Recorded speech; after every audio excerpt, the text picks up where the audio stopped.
Paulo Teixeira. Vossa Excelência tem 9 minutos. Senhor presidente, senhores deputados, senhoras deputadas, cumprimento todos os senhores e senhoras parlamentares que disputaram essa eleição, desejando boa sorte a todas e todos e também parabenizando a luta daqueles que lutaram, mas eventualmente não foram eleitos nessa eleição. Desejando boa sorte igualmente, porque todos que se dedicam ao mundo público têm ainda muito a contribuir para esse país. Mas vem essa tribuna falar dessas eleições. As eleições presidenciais, nós temos um candidato que derramou no país milhares de notícias falsas.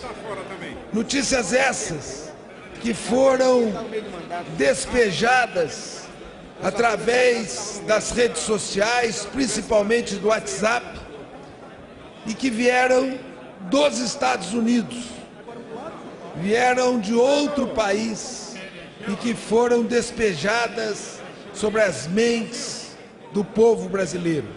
Mentiras, calúnias, todas essas julgadas pelo TSE, que disse são todas mentiras, devem ser retiradas, mas foram despejadas em redes não rastreáveis e, portanto, serviram para ditar o comportamento de uma parcela importante do eleitorado brasileiro, que votou não no candidato, mas votou contra o candidato do Partido dos Trabalhadores em coligação com o PCdoB, dado o medo que essas pessoas tiveram daquelas mentiras que foram contadas. Portanto, esse candidato que despejou mentiras, talvez atrás das mentiras deles esteja o que é mais importante para o povo brasileiro.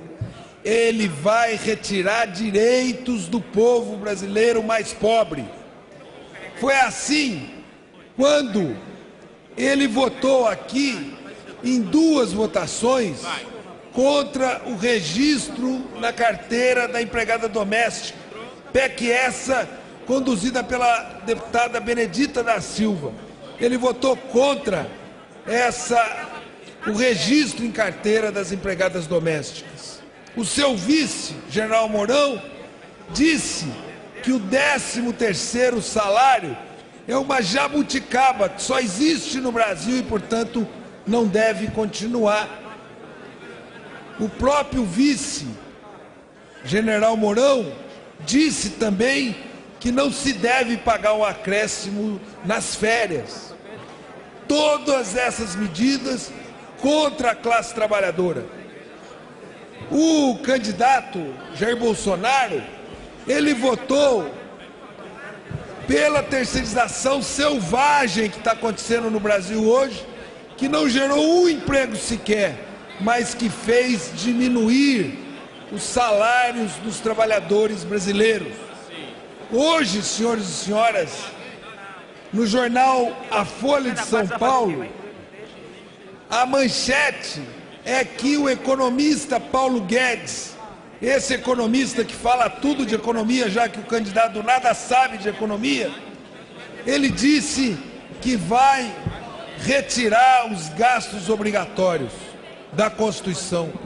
O que é retirar os gastos obrigatórios, deputado Paulo Pimenta?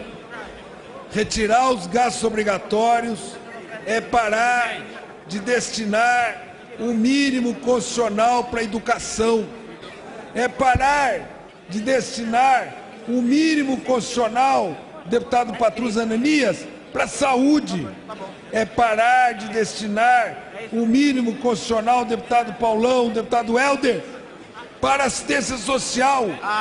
Eles querem desvincular os gastos públicos obrigatórios, que são conquistas da sociedade brasileira, para a educação, para a saúde, para a assistência social e para os gastos para os mais pobres, deputado Léo. Portanto, esse é o perigo que ele esconde atrás das suas mentiras. Pinóquio é esse candidato que só mentiu e que não teve coragem de ir a um debate, sequer debater o Brasil. Todos sabem que se ele se eleger presidente da República, nós vamos ter um retrocesso e uma opressão às classes trabalhadoras. Eles querem esvaziar os sindicatos de poder para que os patrões paguem os salários mais vis e mais achatados que possam pagar. São esses que querem governar o Brasil com tais mentiras, que o TSE já disse que é mentira, que não pode ficar na rede, o tal do kit gay, mentira. Atribuem à deputada Manuela falas claramente editadas, atribuem à deputada Manuela vestir uma camiseta que é uma verdadeira ofensa à religião, que ela nunca faria como cristã praticante que é, mas eles fazem, porque eles não acreditam em nada.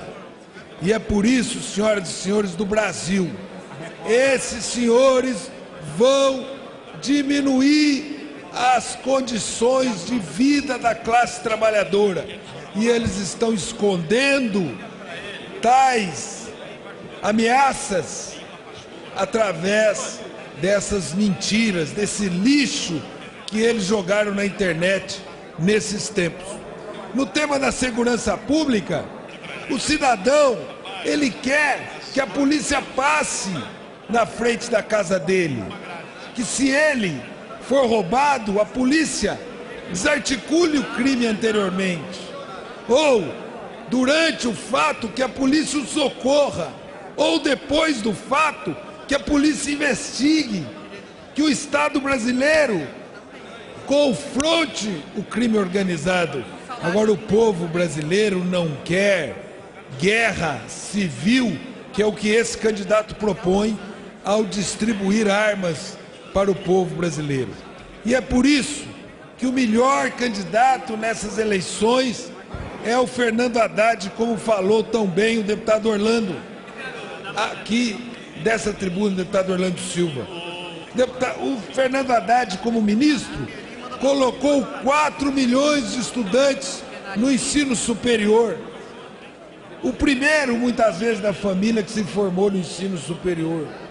Construiu 500 escolas técnicas federais, que são as melhores escolas públicas do Brasil e que se equiparam às melhores escolas privadas brasileiras. Quintuplicou o orçamento da educação para o ensino básico, para a creche, até o ensino médio. E no período do presidente Lula, esse país foi bem. E é por isso que nós queremos voltar àquele tempo de bonança para a sociedade brasileira. E a melhor alternativa é Fernando Haddad. E é por isso que Fernando Haddad quer debater, aceita os debates. E eu acho, deputado Vicentinho, que ele deveria ir para os debates, deputada Rosário. Ir para os debates. E se o outro não for, que o outro explique para a sociedade brasileira das razões que não foi aos debates. E é por isso que nós hoje aqui defendemos que o povo brasileiro, Fernando Haddad, presidente